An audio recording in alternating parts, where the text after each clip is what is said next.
2 years ago this week, we had data from San Francisco's minimum wage increase to $10.74 an hour.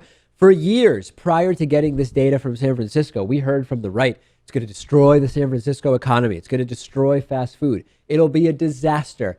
And of course, it didn't hurt the economy in San Francisco whatsoever. We talked about how even within the fast food industry, hiring and employment and profits had not been hurt by the $10.74 an hour minimum wage that San Francisco instituted. And this has continued to be the case, Lewis. Now, the crazy thing is we had all the data, right? We had the numbers about hiring. We had the numbers about wages. We had the numbers about profits. We had all the numbers from San Francisco with their $10.74 minimum wage. And still, people remained unconvinced. Those who said we should have no minimum wage were not convinced. Those who said a higher minimum wage hurts the economy still were not convinced. Nope.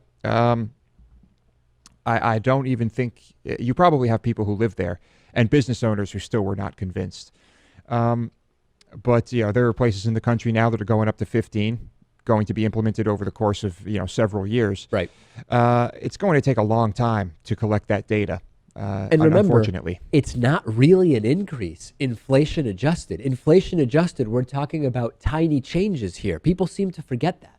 Yeah, I don't think they care, really. No. Oh, they don't, I mean, what does inflation even mean to them or to the business owner who thinks that he's going to go bankrupt if he starts paying his employees a few more dollars an hour? And when we did the story 2 years ago, people emailed in, as they always do, when we talk about the minimum wage, saying, David, if you like raising the minimum wage to $10.74, why not raise it to $100 an hour and then everybody will make $100 an hour? You have to know how to diffuse that really dumb argument. That's an absolutist, extreme argument that's not even relevant. There's no justification for making the minimum wage $100 an hour. There's no economic justification.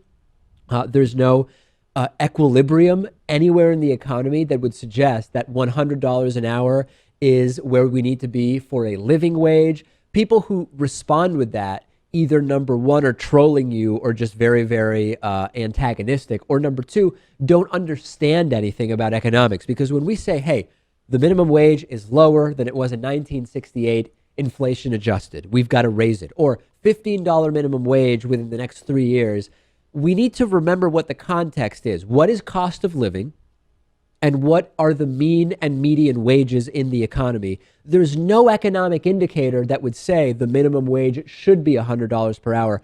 It's a dumb argument. Know that you should not fall prey to that when supply-siders bring that up to you. Most people also just don't understand how when people who work minimum wage jobs make more money, how it stimulates the economy. No question about it. That's the other side of it, which is if you give someone who makes $80 an hour a raise to $100 an hour, the economic stimulus of what is effectively a 25% increase in their wage is drastically smaller than taking someone who earns $10 an hour and giving them $12.50 an hour, which percentage-wise is the same increase. Very good point by Lewis. You have to talk about the marginal propensity to consume when you talk about the impact of a minimum wage. Just remember some of these points if you can, and remember that when San Francisco did it 2 years ago, we learned it did not destroy the economy.